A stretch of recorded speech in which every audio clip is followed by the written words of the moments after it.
ভারতের জাতীয় সঙ্গীত জনগণ মন। এই গানটি যখন আমরা দাঁড়িয়ে গর্বের সাথে গাই, তখন হয়তো আমরা অনেকেই ভাবি যে এই গানটি কোথায় থেকে এলো, কেন এটি লেখা হলো, আর কিভাবে এটি জাতীয় সঙ্গীতে পরিণত হলো। আজ আমি আপনাদের সেই গানের কথা বলবো, যে গান কোটি কোটি মানুষের হৃদয়ের স্পন্দন। আজ জনগণ মন এই গানটির কিছু ইতিহাস আমরা জানব। তাহলে চলুন শুরু করি এই গানের ইতিহাসের গল্প। সাল 1911। তখন ব্রিটিশ শাসনের অধীনে দেশের মানুষ স্বাধীনতার জন্য লড়ছে, কিন্তু একই সাথে ভাষা, ধর্ম, সংস্কৃতির ভিন্নতা ভারতকে বিভক্ত করে রেখেছে।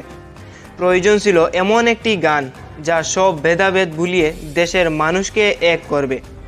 সেই সময়ে ভারতীয় জাতীয় কংগ্রেসের বার্ষিক অধিবেশন হচ্ছিল কলকাতায়। সেখানে প্রথমবার শোনা যায় জনগণ মন এই গানটি। এই গানটির রচয়িতা ছিলেন বিশ্বকবি রবীন্দ্রনাথ ঠাকুর। তিনি গানটি লিখেছিলেন মাতৃভূমির প্রতি ভালোবাসা ও ঐক্যের বার্তা ছড়িয়ে দিতে। গানটিতে ভারতের বিভিন্ন অঞ্চল, প্রাকৃতিক সৌন্দর্য, সংস্কৃতি ও মানুষের কথা তুলে ধরা হয়েছে। এটি এমনভাবে লেখা হয়েছিল যাতে দেশবাসী বুঝতে পারে আমরা ভিন্ন ভিন্ন হলেও আমরা সবাই একই মাতৃভূমির সন্তান।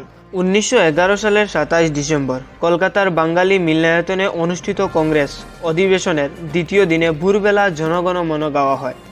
সুর ও কথায় এমন এক শক্তি ছিল যা শুনে উপস্থিত সবাই আবেগে আপ্লুত হয়ে যায়। যদিও অনেকেই ভুলভাবে ভেবেছিলেন গানটি নাকি ব্রিটিশ রাজাকে স্বাগতম জানাতে লেখা হয়েছে, কিন্তু রবীন্দ্রনাথ ঠাকুর নিজেই পরিষ্কারভাবে বলেছিলেন এই গান কোনো রাজাকে উদ্দেশ্য করে লেখা হয়নি, বরং জনগণ মন মানে দেশের জনগণ এবং তাদের ভাগ্যের অধিনায়ক। এই ব্যাখ্যা ইতিহাসের ভুল ধারণা দূর করে দেয়। ভারত স্বাধীন হওয়ার পর দীর্ঘ আলোচনার পর 1950 সালের 28 জানুয়ারি সংবিধান সভায় জনগণ মনকে ভারতের জাতীয় সঙ্গীত ঘোষণা করে। এর অফিসিয়াল দৈর্ঘ্য হল 52 সেকেন্ড। প্রতিটি শব্দে লুকিয়ে আছে দেশের ঐক্য ও গৌরব এবং ইতিহাসের গল্প। আজও প্রতিটি স্কুল, সরকারি অনুষ্ঠান, খেলাধুলার মাঠে এই গান শোনা মাত্র মানুষের শরীরে কাঁটা দিয়ে ওঠে। জনগণ মন আমাদের মনে করিয়ে দেয় আমরা ভিন্ন ভাষায় কথা বলি, ভিন্ন পোশাক পরি, ভিন্ন খাবার খাই, কিন্তু আমরা সবাই ভারতবাসী। জনগণ মন কেবল একটি গান নয়, এটি আমাদের আত্মা, আমাদের ইতিহাস, আমাদের গর্ব। তাই আসুন গর্বের সাথে বলি ভারত মাতা কি জয়। ভিডিওটি ভালো লাগলে কমেন্টে বলুন এবং লাইক করুন, আর চ্যানেল সাবস্ক্রাইব অথবা ফলো করতে ভুলবেন না।